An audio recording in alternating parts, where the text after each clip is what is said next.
Vamos al mensaje de la palabra de Dios. Después de que el Señor ha llenado nuestros corazones de su presencia a través de adorarlo, ahora Él va a seguir llenando nuestra vida con la palabra de Dios. Hay un versículo que quiero que leamos, es Juan capítulo 13, versículo 34. Juan 13, 34. El tema que voy a tratar lo he titulado Un nuevo mandamiento. Leo Juan 13, 34. Está hablando Jesús aquí y dice: un mandamiento nuevo os doy, que os améis unos a otros, como yo os he amado, que también os améis unos a otros.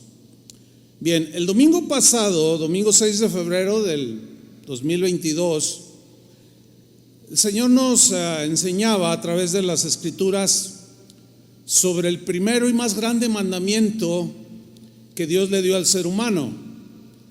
Amarás al Señor tu Dios con todo tu corazón y con toda tu alma y con toda tu mente y con todas tus fuerzas. Y el segundo es semejante: amarás a tu prójimo como a ti mismo.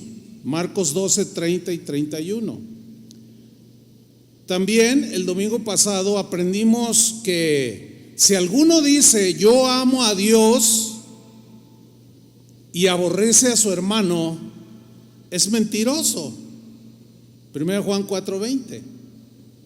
Pues el que no ama a su hermano, a quien ha visto, ¿cómo puede amar a Dios a quien no ha visto?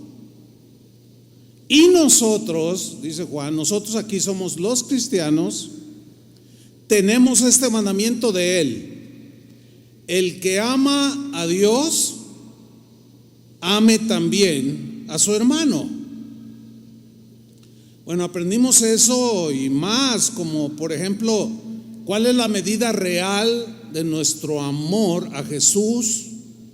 Porque la medida real con la que amamos genuinamente y realmente a Jesús es en la medida que obedecemos sus mandamientos. ¿Se acuerda? Juan 14, 15. Jesús dijo: si me amáis, guardad mis mandamientos. En el 14, 21 de Juan, Jesús mismo sigue diciendo: el que tiene mis mandamientos y los guarda, implica obediencia. El que los guarda, ese, dice, es el que me ama. O sea, en acción, el amor en acción. 14, 23, Jesús sigue hablando: el que me ama, mi palabra guardará, abrazará, obedecerá. Juan 14, 24, el que no me ama, pues no guarda mis palabras. Así de sencillo. El que no me ama no guarda mis palabras. Todo lo antes dicho nos muestra que el distintivo indiscutible de un cristiano es su amor por Jesús, que se traduce en obediencia y que lo demuestra amando a los demás.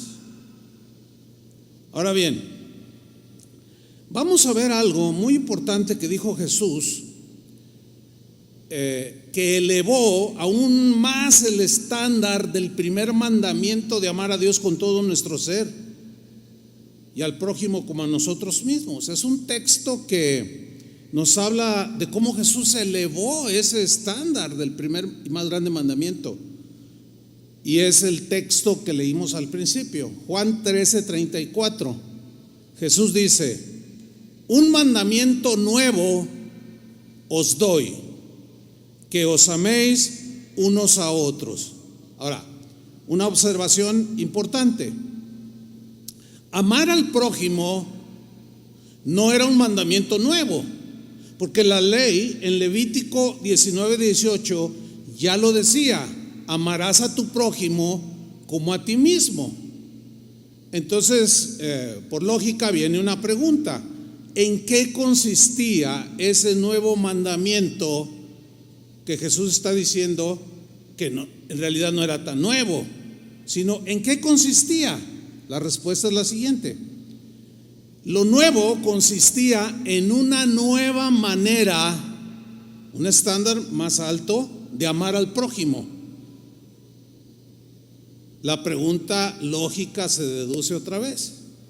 ¿Cuál es esa nueva manera de amar al prójimo? Sigo en Juan 13:34.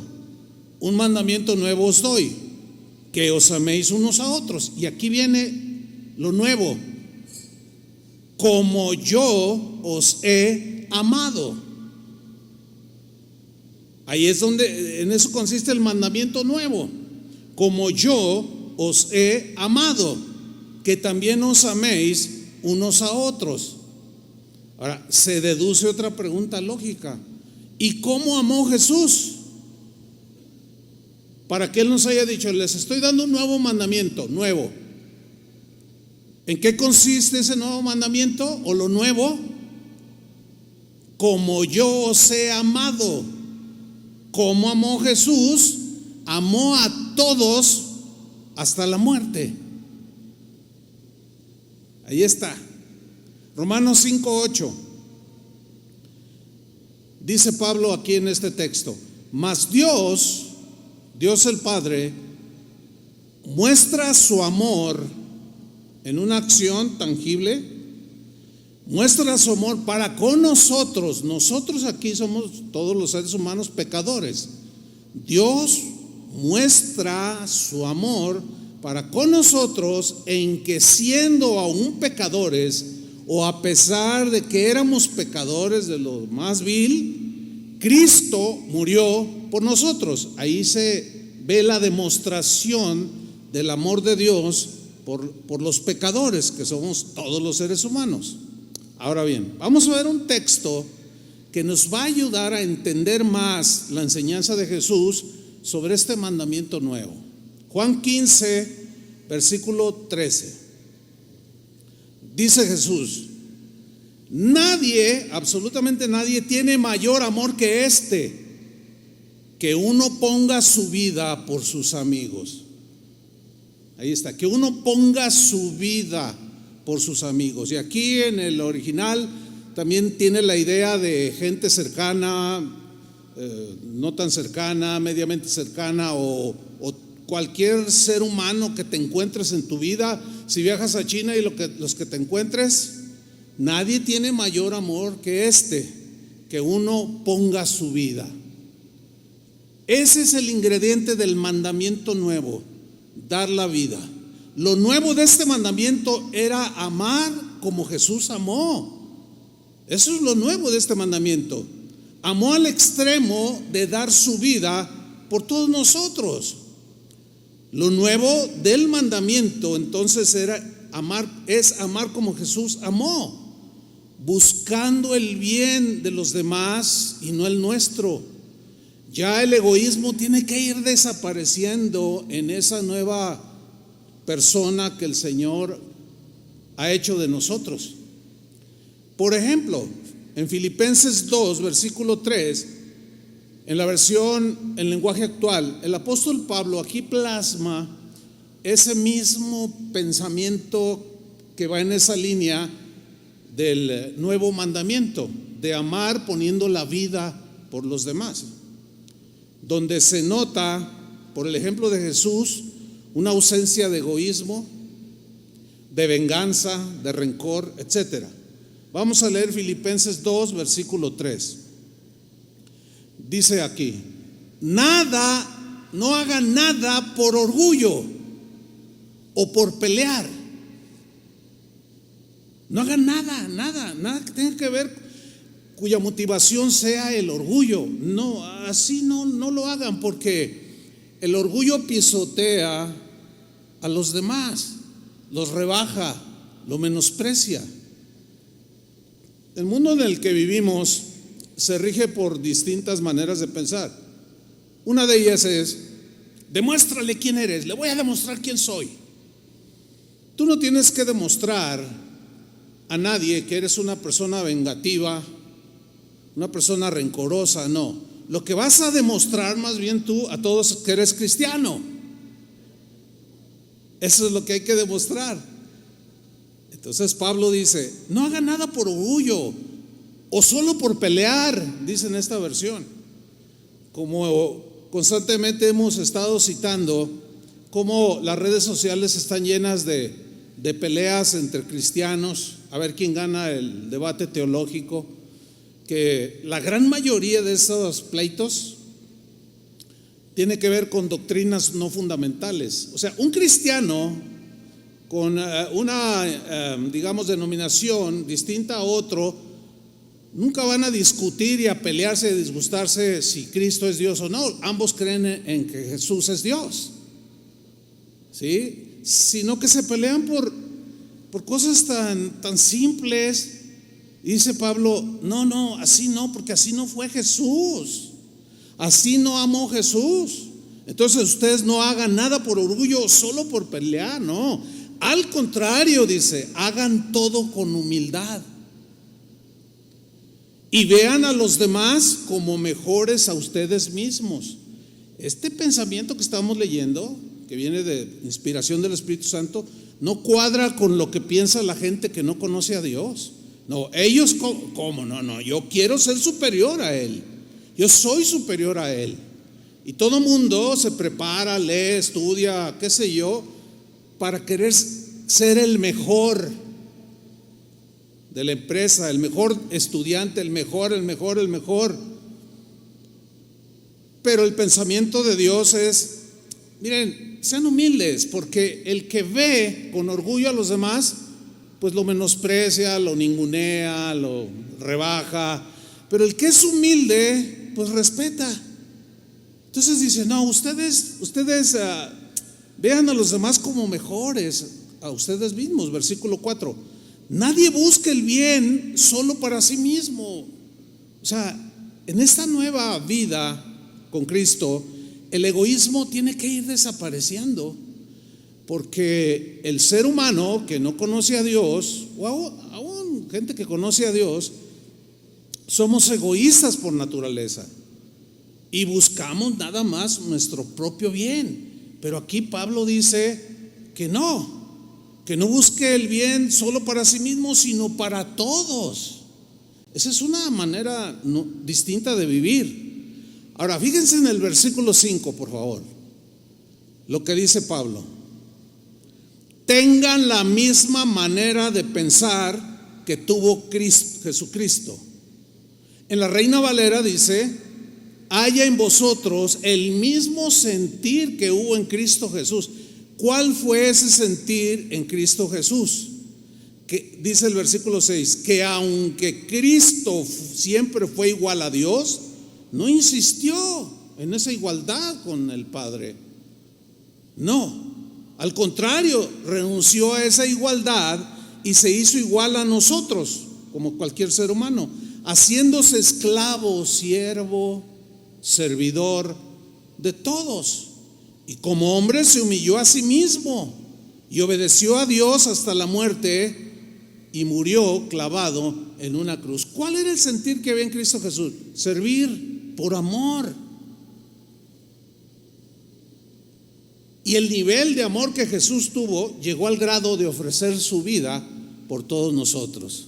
¿Cuántos le dan un aplauso al Señor por eso? Él lo merece, claro que sí.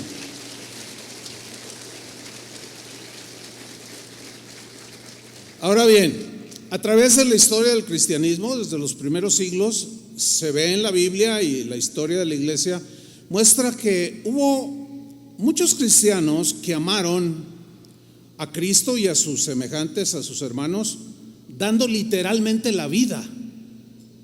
O sea, muriendo por Jesús, muriendo por sus hermanos, por algún prójimo, ¿sí? Por ejemplo, miren, Pablo, el apóstol, estuvo dispuesto a dar su vida amando a los judíos, a los de su misma raza, que eran el pueblo elegido de Dios.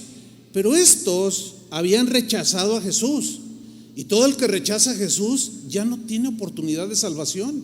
Y Pablo lo sabía, y él sufría porque amaba a los que habían rechazado a Jesús. A lo suyo vino, dijo el apóstol Juan, a lo suyo vino, o sea, su sacrificio, y los suyos, el pueblo escogido, no lo recibieron, lo rechazaron. Y Pablo, a pesar de que lo habían rechazado a Jesús, seguía amando a los de su raza. En Romanos capítulo 9, versículo 1, ahí se ve este rasgo que va en la misma línea del mandamiento nuevo, de amar como Jesús amó. Vamos a leerlo. En la versión Palabra de Dios para Todos, dice así Romanos 9, 1. Yo, dice Pablo, yo soy seguidor de Cristo.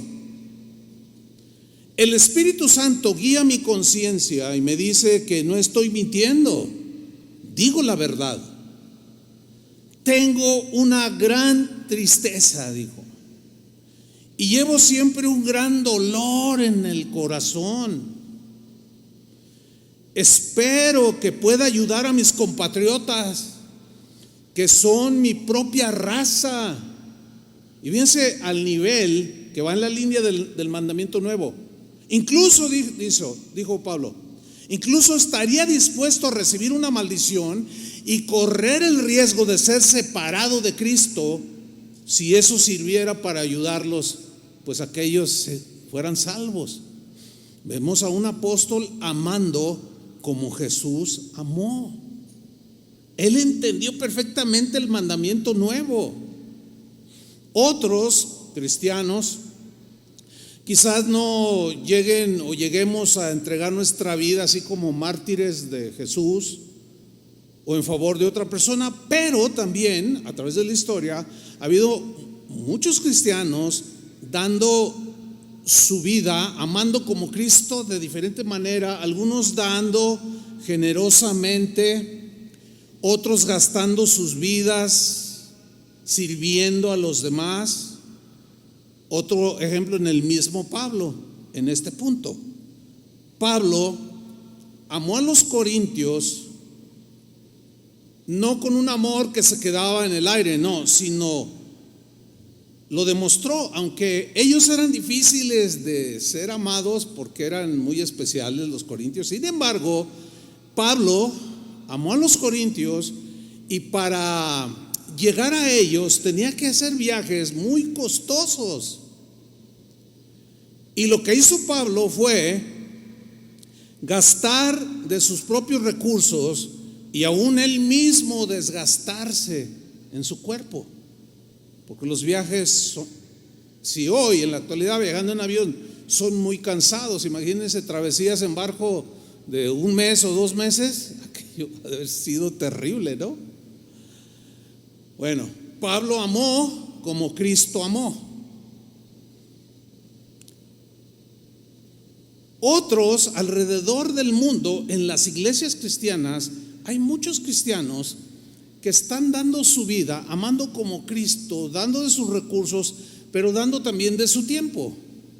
Por ejemplo, hay miles de maestros que en este momento están enseñando a nuestros niños alrededor del mundo. Esos maestros que están ministrando a los niños, dándoles la palabra, ellos llegan 1 hora antes, se van 1 hora después, se preparan, invierten muchas veces de sus propios recursos para enseñar a nuestros niños. Ellos no reciben paga alguna, pero la Biblia dice que nuestro trabajo en el Señor no es en vano. Pero esta gente ha sido formada para que tenga entendimiento de que todo lo que hacen es para el Señor. Están desgastándose ellos mismos y aún poniendo de sus recursos. Mire, los domingos o cualquier reunión yo llego 1 hora antes. Por ejemplo, el del servicio de las 8, a las 7 o antes de las 7, cuando yo llego veo que ya hay ujieres aquí, edecanes. Veo gente limpiando sillas, dándole un trapazo. Veo gente sirviendo, gente que usted no se imagina que están desde muy temprano.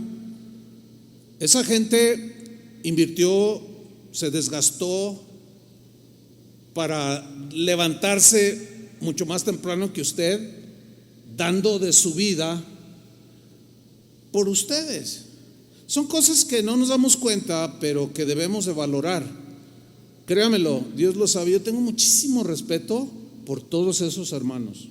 Los de la alabanza también llegan una hora antes y se ponen a orar, se ponen a ensayar.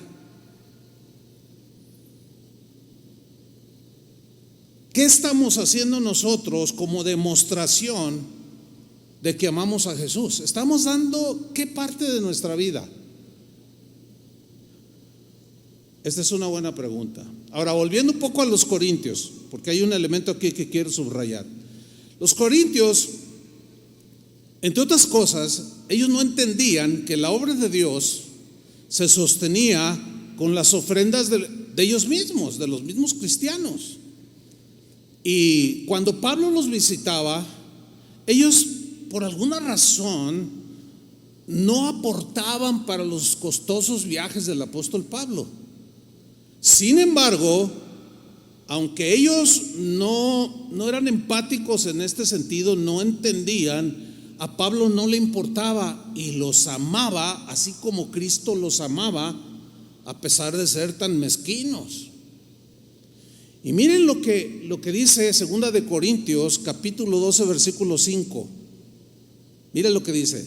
Y yo, decía Pablo, respecto a estos viajes, que los corintios no querían, o como haya sido, no aportaban para los gastos. Sin embargo, mire lo que dice Pablo: y yo con el mayor placer gastaré lo mío. Así como Jesús, siendo rico, se hizo pobre para enriquecernos a nosotros. Dice Pablo: yo voy a gastar de lo mío, de lo que a mí Dios me da, me bendice para mi sostén. Yo lo voy a gastar en ellos. Yo voy a pagar mis gastos. Es una actitud, pues es un rasgo no muy común. Esa es la verdad. No, ahora hay predicadores que cobran. No, si no me pagan tanto, los cantantes ya ni se digan, ya todos sabemos cómo son. No, a mí págame $100,000 por ir a cantarles bonito, y imagínense, ¿no? ¿Cuándo van a andar cantando por amor? Sin embargo, Pablo dijo: y yo con el mayor placer gastaré lo mío. Pero más allá, miren lo que dice: y aún yo mismo, dice, yo mismo me gastaré. ¿Se acuerdan lo que dice el grande mandamiento? Amarás al Señor con toda tu mente, todas tus fuerzas físicas, todo tu ser. Entonces Pablo dice: aún yo mismo me gastaré del todo, no me importa, por amor de vuestras almas. Wow. Aunque amándoos más, he amado menos. O sea, no me interesa si ustedes lo demuestran o no. Yo soy un apóstol y tengo que vivir como Cristo vivió. Este es un gran ejemplo para todos los que decimos que servimos a Dios, pero un gran ejemplo para todos los cristianos, de que la gente del primer siglo, segundo, tercer siglo, los cristianos de ese entonces, entendieron lo del mandamiento nuevo, cosa que se fue diluyendo a través de los siglos hasta llegar a nuestros días con un evangelio muy, muy diluido, muy centrado en nosotros mismos, mi prosperidad, mi casa, mi carro, todo, o sea, todo para acá, todo para acá, todo para acá. Los primeros cristianos entendieron que dar la vida por los demás era un mandamiento nuevo, no era una opción. Yo no sé cómo lo entiende usted, pero aquellos cristianos lo entendieron bien. No era una opción, era un mandamiento. Y si me amáis, ¿qué? Guardaréis mis mandamientos. En otras palabras, tú y yo, si decimos que somos cristianos, tenemos tarde que temprano digerir, entender que ese mandamiento incluye amar como Cristo amó, al grado de dar la vida, al grado de dar de tus recursos y al grado de desgastarte a ti mismo. ¿Se acuerdan de Jesús cuando llegó en el capítulo 4 de Juan junto a un pozo, que llegó una mujer samaritana y tuvo una plática con ella? Previamente en los primeros versículos dice que era como como mediodía, cuando el sol caía en todo con toda su fuerza en aquellos lugares desérticos, polvorientos. Dice que Jesús, que andaba a cierta distancia de donde estaba ese pozo, que era famoso, porque ahí bebió el patriarca Jacob y sus ganados. Dice que Jesús llegó junto al pozo cansado, así dice, y se sentó. Dice que venía cansado del camino. Es decir, él sabía que esa mujer samaritana iba a llegar a esa hora al pozo y no le importó. No dice la Biblia si en la noche anterior tuvo un buen sueño o se acostó tarde. Lo único que dice es que Jesús se cansó, invirtió sus fuerzas, se desgastó él mismo en su ser físico y la evangelizó. Y bueno, ya conocemos la historia maravillosa que se derivó de ese encuentro. Yo a mí mismo me gastaré. Ahora, fíjese usted, el amar como Cristo amó, según Jesús, debe ser un distintivo de todos los cristianos, sin excepción. A través de 2000 años de historia de la iglesia cristiana, esto es lo que debe distinguir a los cristianos. En Juan 13:35 dice así, Jesús hablando: en esto ¿qué es esto? En esto conocerán todos que sois mis discípulos. Esto se refiere a si tuviereis amor los unos con los otros. O sea, lo que nos va a distinguir como discípulos de Jesús, como seguidores de Jesús, es si tenemos amor hacia el prójimo, pero en el nivel de Jesús, como Él nos amó. Otra vez la historia. Hay narraciones en escritos donde mencionan que en aquellos primeros años del cristianismo, la gente que no era cristiana identificaba muy fácil a los cristianos de ese entonces. Por ejemplo, alguien decía: mira, esos son cristianos. Y otro le preguntaba: ¿y tú cómo sabes? Dice: pues ve cómo se tratan, ve cómo se aman. Yo tengo un vecino que es cristiano. Hay muchas narraciones, muchas crónicas de historiadores y en fin, que dicen cómo la gente de aquel tiempo distinguía fácilmente a los primeros cristianos. Tanto así que el libro de los Hechos dice que ellos perseveraban en la doctrina de Cristo, de los apóstoles, y nadie deseaba hacer suyo lo que tenía, sino que lo compartían con los demás. O sea, había una vida que impactaba a la gente no cristiana de ese tiempo.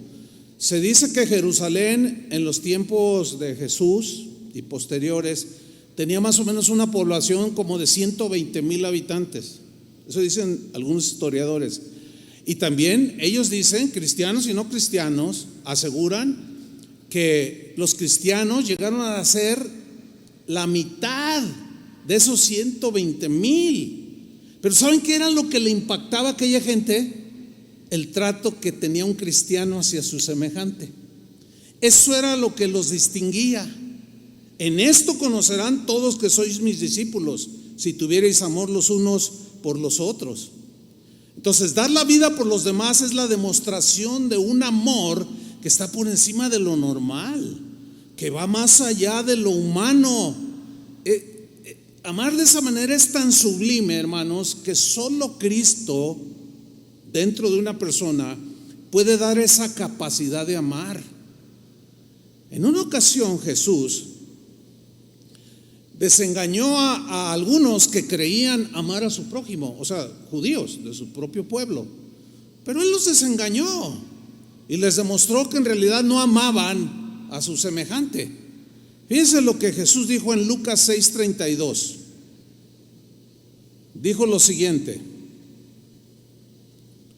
porque si amáis a los que os aman, Dice, pues ¿qué mérito tenéis?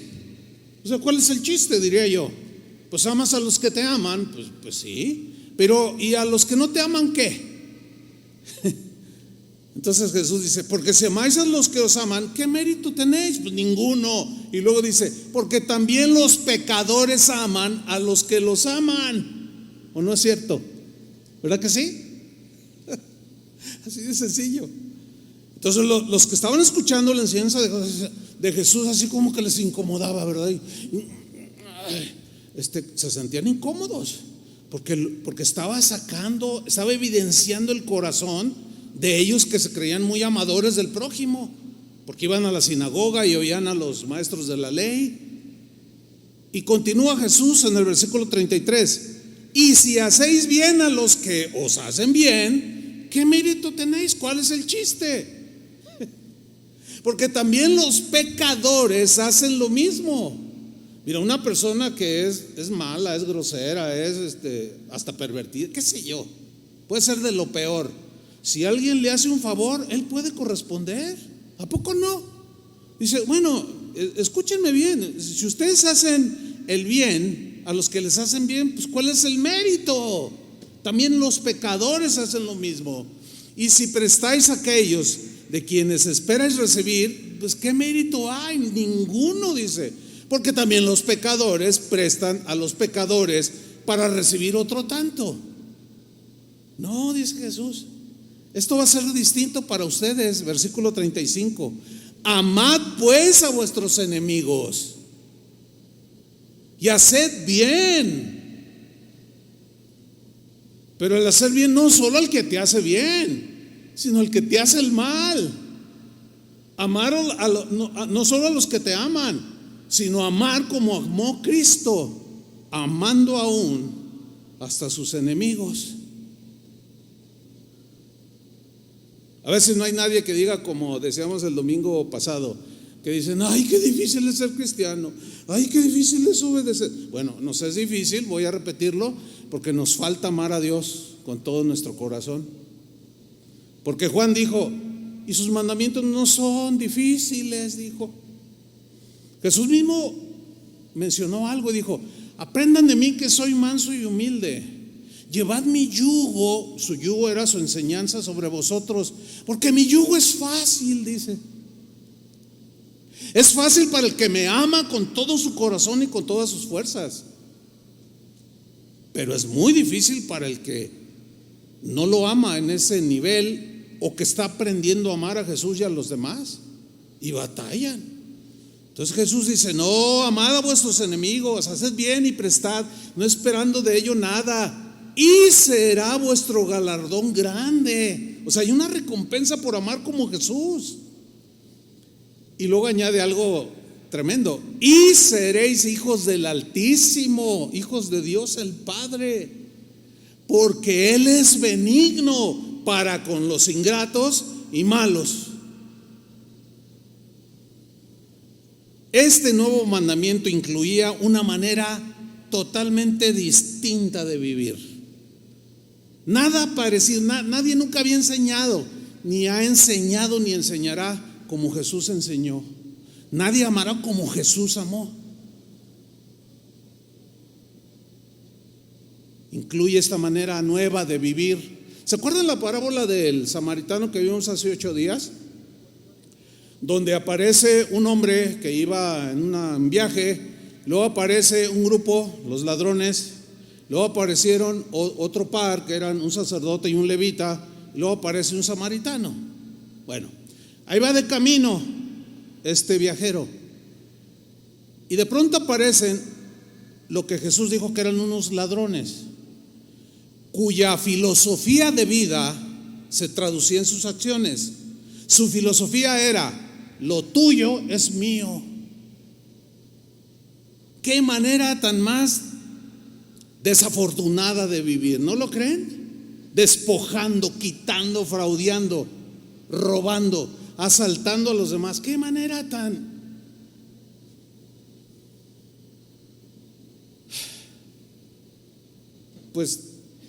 desgraciada de vivir. Mucha gente vive así, con ese sistema de vida, con ese tipo de filosofía, lo tuyo es mío. Roban, estafan, hacen muchas cosas para quitarle al prójimo. Pero luego aparecen el sacerdote y el levita, que dice que lo vieron, que estaba ahí medio muerto, todo sangrante, y pasaron de largo. Estos tenían en su mente una filosofía o una manera de pensar que eran fieles, así como los ladrones eran fieles a su manera de pensar, también estos religiosos eran fieles a su religiosismo, fieles a su filosofía, que era: lo mío es mío, ahí está el necesitado, pero no, pues ¿cómo le voy a dar? No, pues ¿cómo voy a perder mi tiempo? No, pues no. ¿Cómo yo voy a llevarlo a que lo curen al hospital o todavía? Y lo que falte, cuando regrese te lo pago, como dijo el samaritano. No, lo mío es mío. Y mucha gente, incluyendo cristianos de hoy, viven con esa clase de vida, con esa filosofía. Lo mío es mío, me ha costado tanto ganarlo, ¿cómo nomás así lo voy a repartir? Hace muchos años, en la iglesia donde crecimos, iba a haber un evento misionero y venía, eran misiones rurales. El 90% de los pastores eran pastores de comunidades indígenas y alejados de las grandes ciudades. O sea, gente muy sencilla, pues, ¿no? Muchos indígenas, gente pobre, muy sencilla. Y yo recuerdo cuando el pastor hizo un llamado a los miembros de la congregación para ofrecer su casa para hospedar a algunos de estos pastores humildes. Como una semana antes del evento, una familia de la iglesia nos invitó a comer a mi esposa y a mí. Y cuando llegamos a su casa, que ya nos pasó y todo, dijo: ay, ¿le gusta mi casa, hermano? Y le digo: está muy bonita tu casa. No, es la bendición de Dios, dice. Pero era una casa enorme. Yo le dije: ¿cuántas habitaciones tiene? Tiene 6, hermano, y todas con baño. O sea, era una casotota. Y le dije: ay, hermano, ¿y ya te anotaste para recibir a algunos pastores ahora para la conferencia? ¿Y saben qué me contestó el hermano? Que Dios lo tenga en su santa gloria, como decimos, ¿verdad? ¿Saben qué contestó? Dice: no, yo no me voy a anotar. No, dice, todo lo que me costó toda mi vida para tener esto, para que venga esa gente y ay, me la ensucie. Yo no podía creer lo que estaba oyendo. Y se creía súper cristiano ese hermano.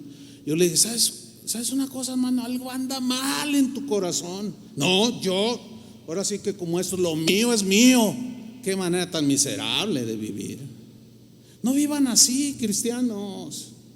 Es una manera miserable de vivir.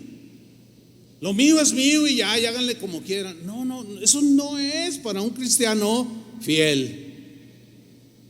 Pero luego dice que pasó un samaritano y lo vio y tuvo misericordia y se acercó y le vendó las heridas y lo cargó, usó sus fuerzas, lo llevó al mesón, lo alimentaron, lo curaron y lo que gastes, le dijo ahí al mesonero, cuando yo regrese de mi viaje, yo te lo pago.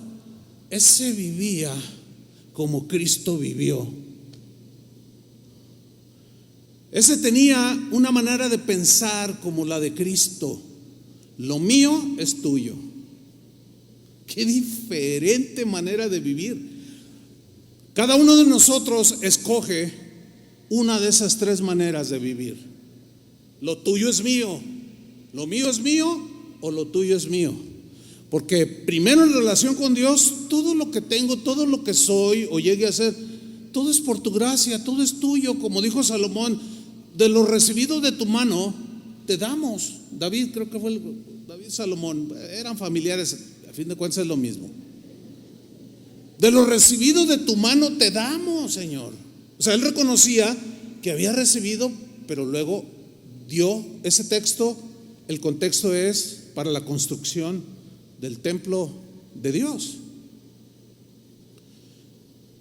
Cualquier persona cabe en estos tres tipos de pensamiento, todos. La pregunta es, ¿en cuál de estos tres tú cabes o vives? Ok. Miren, voy a decir algo que considero importante mencionar. Actualmente, en algunos sectores del cristianismo, se ha divulgado una enseñanza acerca de que Dios odia al pecador, de que Dios aborrece al pecador. Por no decir el 100%, pero la mayoría de los textos que se usan para apoyar o argumentar acerca de que Dios odia al pecador están en el Antiguo Testamento, lo cual es complementado por el Nuevo. Y uno de los textos más mencionados por aquellos que aseguran que Dios odia al pecador, que lo aborrece, que lo odia con odio jarocho, es el Salmo 5, versículo 5. Casi siempre citan ese texto. Y dice Salmo 5:5: los insensatos no estarán delante de tus ojos. Y luego dice: aborreces a todos los que hacen iniquidad. Ahí está, Dios aborrece, odia a los pecadores, a los malos.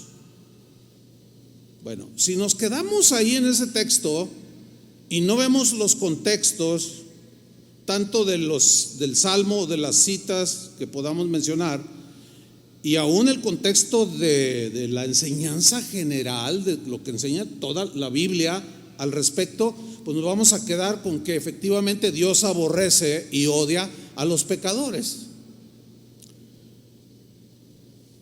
Los maestros de Israel, los escribas, los intérpretes de la ley, toda esta gente que había sido encomendada por Dios para enseñar a Israel, leían el Salmo 139, versículo 21, y al leerlo asumieron y enseñaron que si Dios odiaba algo, ellos debían odiarlo. Tiene lógica, ¿no? Yo odio a los que odian a Dios. El Salmo 139, miren lo que dice: no odio, oh Jehová, a los que te aborrecen, y me enardezco contra tus enemigos. O sea, tus enemigos son mis enemigos, Señor. Y yo odio a los que te aborrecen, odio a los ateos, odio a los que se burlan de ti, los que te menosprecian. Versículo 22: los aborrezco por completo,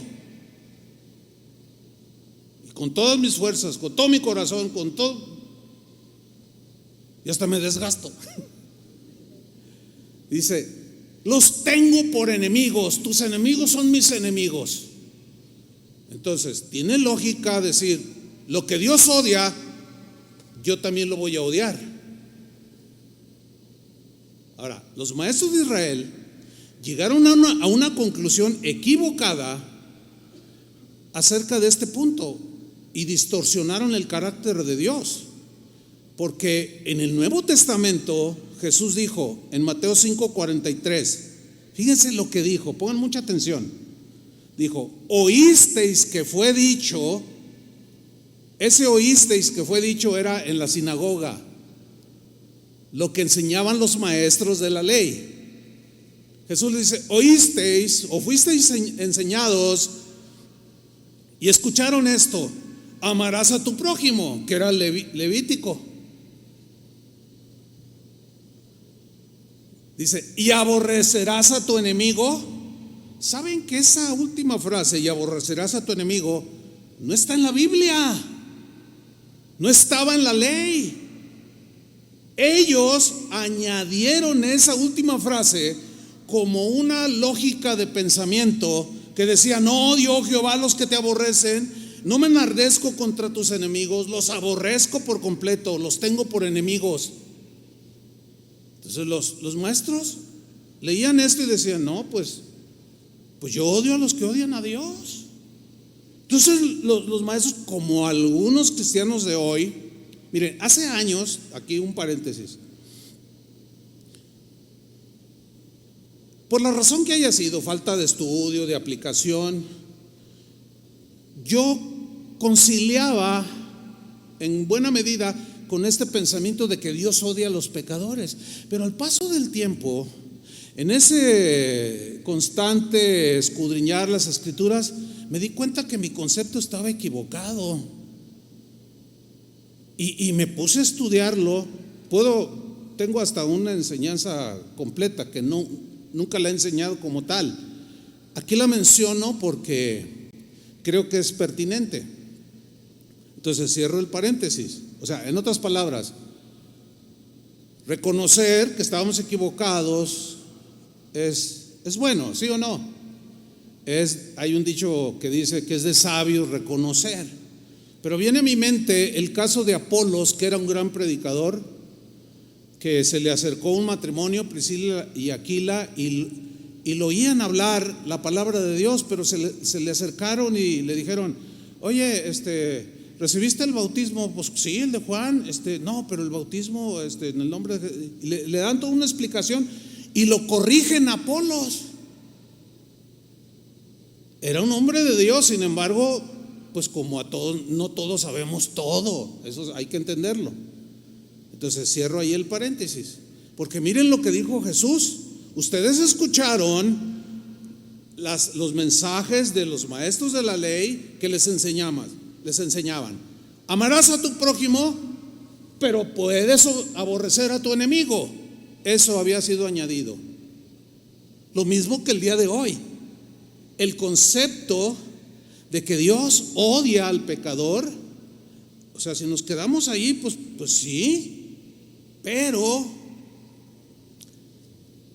hay algo extraño ahí, hay algo, bueno, no extraño, sino incompleto en esta enseñanza de que Dios aborrece y odia al pecador, porque parece como que ahora resulta que Dios mismo no hace lo que predica y enseña. Ahora resulta que Dios odia a sus enemigos, los pecadores. Pero algo anda ahí raro, que Él odia a los pecadores y a nosotros nos ordena que los amemos. Caray, ahí como que ese es un Dios así como que, pero es que Él es soberano. Bueno, nadie niega que Dios es soberano, ¿sí o no? Pero el hecho de que Él sea soberano no significa que Él va a hacer a un lado sus otros atributos. Él es soberano y hace las cosas como quiere, pero nunca se va a contradecir, ¿sí o no? Jamás va a ir en contra de ninguno de sus atributos. Ninguno de sus atributos está por sobre los demás, que son infinidad de atributos que Él tiene. Y ninguno está sobre otro, ni lo menosprecia ni lo hace a un lado. Es una unidad tan perfecta en Dios, todos sus atributos. Por ejemplo, dice la Biblia que Dios es amor, pero también eso es un Dios justo, ¿no? Si nos quedamos solo con que Dios es amor, vamos no pasa nada, Dios va a perdonar a todos. No, la Biblia dice que Dios no tendrá por inocente al culpable y serán castigados. ¿Por qué? Porque es un Dios justo. Pero eso no significa que los odie. O sea, los ama. No quieren que ninguno se pierda, porque los ama y Él es paciente. Ya veremos un poco más adelante. Entonces está un poco ilógico eso que los maestros dedujeron. O sea, me refiero a algunos que enseñan esto el día de hoy. O sea, Dios aborrece y odia a sus enemigos, y a nosotros nos dice que los amemos como Cristo amó. ¿No sienten como que hay algo así como que no checa? ¿Sí o no? Pues claro. Ahora, Pablo, que no tenía esta confusión, ni el apóstol Juan, ni el apóstol Pedro, Pablo dijo en Efesios 5:1: Sed imitadores de Dios como hijos amados. ¿Sed imitadores de quién? De Dios. Sed imitadores de Jesús. Ahora, ¿Jesús odió a los pecadores? ¿Dónde está eso en el Nuevo Testamento para yo entonces imitarlo y odiar a los que lo odian? No está. Es más, Juan, el apóstol del amor, en 1 Juan 4:8 dijo lo siguiente: el que no ama no ha conocido a Dios, porque Dios es amor. ¿Qué es Dios? Amor. Entonces, si Dios odia a los pecadores, entonces yo también puedo odiarlos. Curiosamente, yo he observado con mucho detenimiento y por años que los que creen eso, que Dios odia al pecador, son cristianos. No puedo negar que no lo sean, pero son cristianos que menosprecian a todo mundo, son soberbios, son prepotentes, ningunean a todos, porque dicen, no, pues es que yo sí amo a Dios, dicen. Y es algo que está dañando mucho el corazón de los cristianos. ¿Qué dice Juan? El que no ama no ha conocido a Dios, porque Dios es amor. ¿Qué es Dios? Amor. Y el mismo Juan, el apóstol del amor, en Juan 3:16, ¿quién no conoce ese versículo?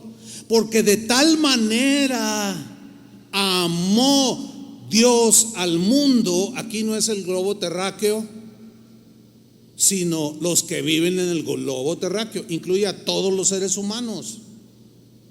De tal manera amó Dios al mundo que ha dado, o sea, el amor se mostró, ha dado a su Hijo unigénito, para que todo aquel, de entre todo ese conglomerado de miles de millones de personas, cree en Él, no se pierda, mas tenga vida eterna. Y vean el versículo 17: porque no envió Dios a su Hijo al mundo para condenarlo, para odiarlo, para mandar, que se deleita en mandar a la gente al infierno. Si Pablo decía, no, yo daría todo, aún mi propia salvación, porque mi pueblo Israel, mi raza se salvara. Y ahora algunos y lo predican con un énfasis: Dios odia al pecador. Ahora, ok, Dios odia al pecador. ¿Tú crees eso? ¿Cómo le predicas a un pecador? ¿Dios te ama o Dios te odia? Si vas de acuerdo a eso que crees, Dios odia al pecador, tú tienes que llegar con él y decirle: ¿sabes qué? Dios te odia.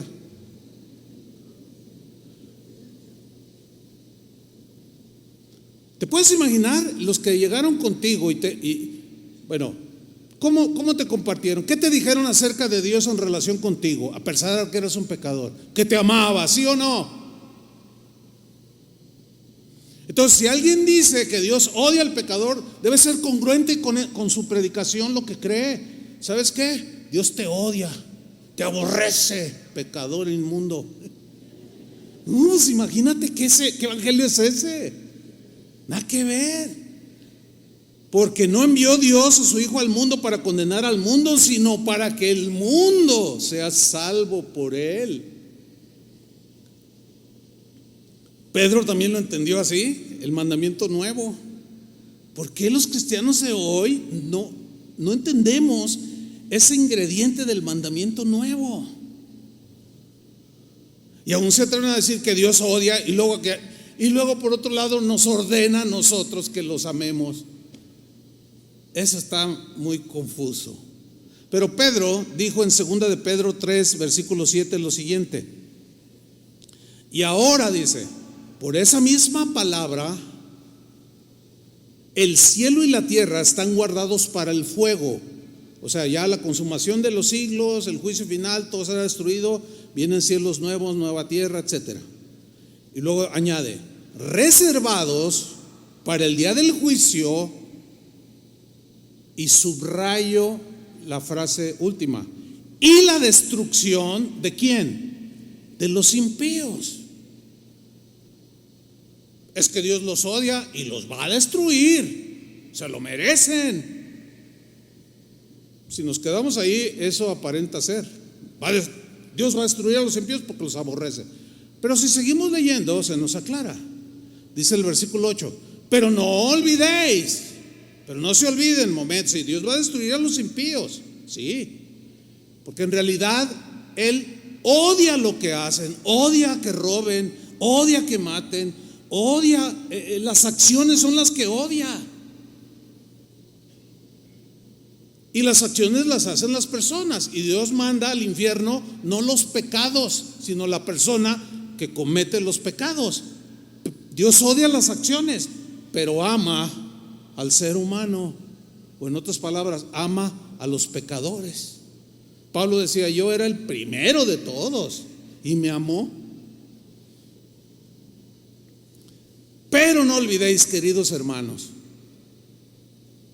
que para el Señor un día es como 1000 años y 1000 años como un día.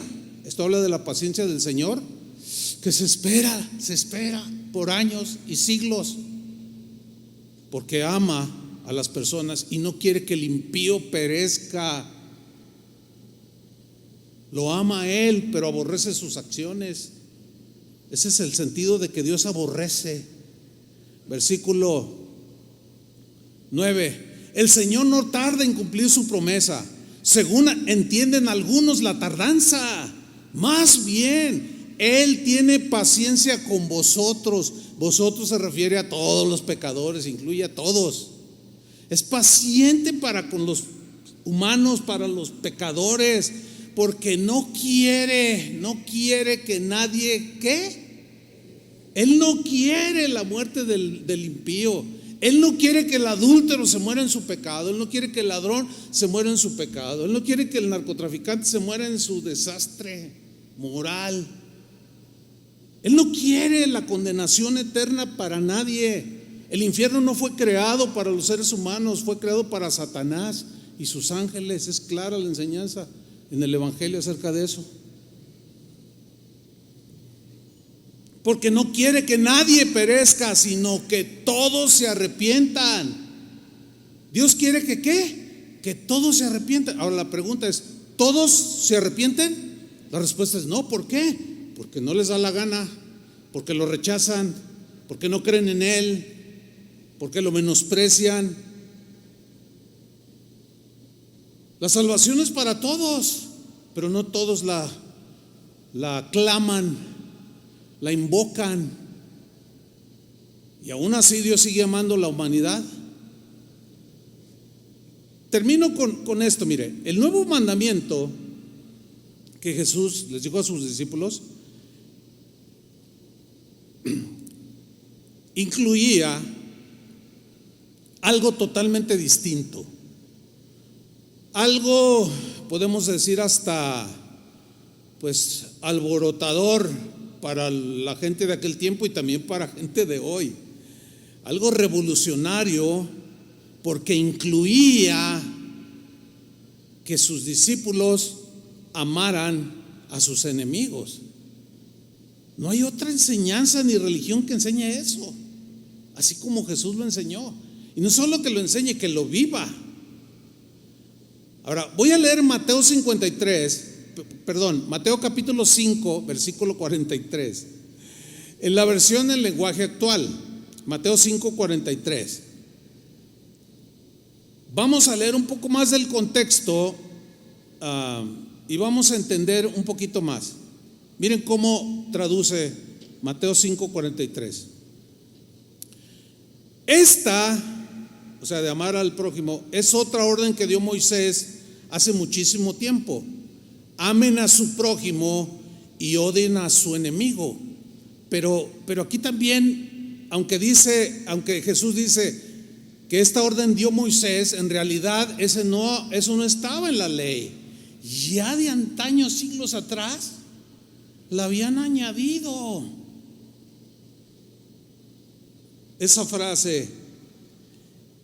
Y en el versículo 44 dice: ustedes oyeron ese mensaje, que puedes aborrecer a tus enemigos, pero ahora a partir de este tiempo, que es el tiempo de la gracia, a partir de mi aparición en este mundo, pero ahora yo, dice Jesús, yo les digo.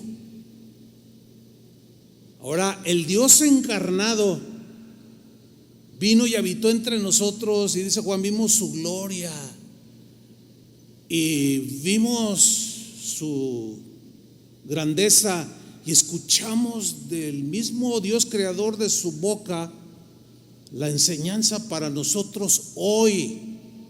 Pero ahora dice, yo les digo, amen a sus enemigos y oren por quienes los maltratan. Entonces, cabe en la lógica bíblica que Dios odie al pecador, lo aborrezca con todo su corazón y luego nos mande a nosotros que los amemos. No, porque Dios no puede contradecirse, Él es amor. Repito, Él no ama las acciones pecaminosas de los humanos, ama a los humanos, a las personas, pero reprueba todo aquello que va en contra de su palabra, que va en contra de lo que Él diseñó para nosotros. Sigo leyendo, versículo 45. Bueno, déjenme retomar el 44. Pero ahora yo les digo, amen a sus enemigos y oren por quienes los maltratan. Así, o sea, así significa amar a los enemigos y orar por los que nos maltratan. Así demostrarán que actúan como su Padre Dios. Entonces, Dios ama al pecador o lo aborrece o lo ama. Porque aquí dice que así demostrarán que actúan como Dios su Padre. ¿Cómo actúa Dios con los pecadores? ¿Los odia? No, los ama. Así van a demostrar que actúan como su Padre Dios que está en el cielo. Él es quien hace que salga el sol sobre los buenos y sobre los malos, demostrando su benevolencia, su generosidad, su amor. Él es quien manda la lluvia para el bien de los que le obedecen y de los que no lo obedecen. O sea, hay muchas cosas en las que Dios demuestra ser parejo. Si no, imagínense nada más a los cristianos les llueve en la milpita, como decimos, ¿no? Versículo 46. Si ustedes aman solo a quienes los aman, Dios no los va a bendecir por eso. Ahora, si Dios odiara al pecador y Dios no me bendice porque yo solo amo a los que me aman, pero aborrezco a los pecadores como Dios los aborrece, y luego aquí dice que Dios no me va a bendecir, entonces no cuadra, hermanos, por el amor de Dios. ¿Verdad que no? Si ustedes aman solo a quienes los aman, Dios no los va a bendecir por eso. Recuerden que hasta los que cobran impuestos para Roma también aman a sus amigos. Si saludan solo a sus amigos, no hacen nada extraordinario. Hasta los que no creen en Dios hacen eso. Hasta los ateos saludan a sus amigos y aman a los que los aman, ¿sí o no? Ustedes, dice, para ustedes es un mandamiento nuevo. Ustedes deben de ser perfectos como Dios. No está, se entiende, o sea, que no es en la impecabilidad de Dios, que nos, ¿cuándo, verdad? No, pero que entendamos y que crezcamos en esta manera de amar, en ese mandamiento nuevo, que entremos a ese nivel de vida totalmente distinto, despojados de orgullo y de egoísmo y todas esas cosas que nos causan desgracia. Ustedes sean perfectos como Dios, porque Dios es perfecto en su amor, es perfecto en su justicia, es perfecto en su santidad. Y nosotros tenemos a Dios como nuestro Padre y queremos parecernos a Él, queremos parecernos a Jesús. Su Padre que está en el cielo, así sean como Él, y Él es perfecto, dice. 1 Juan 2:6, último texto. Juan, el apóstol del amor, dijo algo que despejará toda duda respecto a nosotros en relación con los demás, porque dice algo extraordinario. Dice en 1 de Juan 2:6: el que dice que permanece en él, el que dice que está en Cristo, ¿qué debe hacer? Debe andar como él anduvo. Este va a ser el tema para el próximo domingo de este texto. El que dice que está en Cristo, que es nueva criatura, que ha sido lavado, limpiado de sus pecados, ha sido justificado, santificado, ha nacido de nuevo, está en Cristo, debe andar como él anduvo. ¿Y cómo anduvo Cristo? Pues ese será el tema de dentro de 8 días. Pero ¿cómo anduvo Cristo? Haciendo bien, perdonando a los pecadores, sanando a los enfermos, orando por los transgresores. En la cruz oró y dijo: Padre, perdónalos a los que lo estaban matando, perdónalos, no saben lo que hacen. Una y otra vez anduvo con humildad, se humilló, le lavó los pies a los discípulos, les sirvió, se despojó. Ese es el nuevo mandamiento. Ese es el estándar al que debemos ver. Jesús amó hasta la muerte, dio su vida y luego nos dice: si me amáis, guardad mis mandamientos. El que me ama, el que me obedece, el que ama, ese es el que obedece mis mandamientos, ese es el que me ama.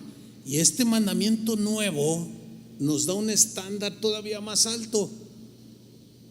Por consiguiente, los únicos que podemos amar en ese estándar somos los cristianos. ¿Por qué? Porque se nos ha dado una nueva naturaleza,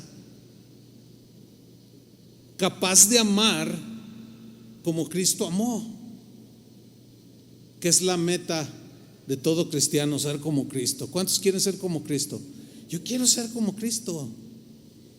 Y debo decirles, en el proceso de la preparación de este mensaje y de todos los que yo predico, siempre hago un examen, como decían cuando yo era niño que íbamos a la doctrina. Hagan un examen de conciencia, decían.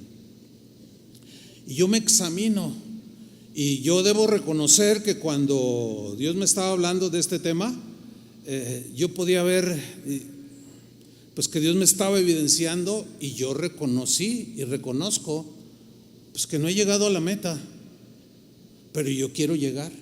Ustedes también quieren llegar.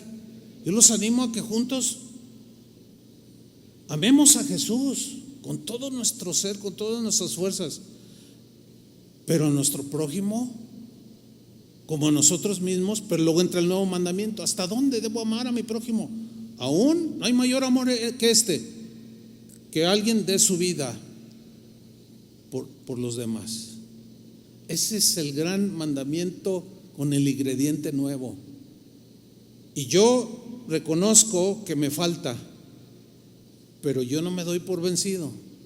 Voy a seguir buscando al Señor. Voy a seguir no hablando tanto, sino accionando. Y esa va a ser en lo personal mi demostración, o tu demostración, de cuánto amamos a Jesús. Amén. Pónganse de pie. Vamos a darle gracias a Dios por su palabra. Señor, agradecemos tanto, Señor, tu palabra, Señor, que nos da vida, alimenta nuestro ser, pero a veces nos desafía. Ciertamente es un estándar muy elevado el que tú pusiste. Sin embargo, con la nueva naturaleza que también depositaste dentro de nosotros, es que ahora podemos amar como Jesús amaba. Podemos orar por nuestros enemigos como Jesús oró y bendijo. Cuando Él le maldecía, no respondía con maldición. Él demostró con su vida que amó hasta la muerte a todos los seres humanos.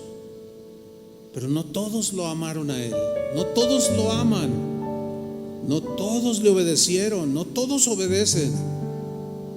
Pero a los que lo reciben, a los que creen en su nombre, les da potestad de ser hechos hijos de Dios,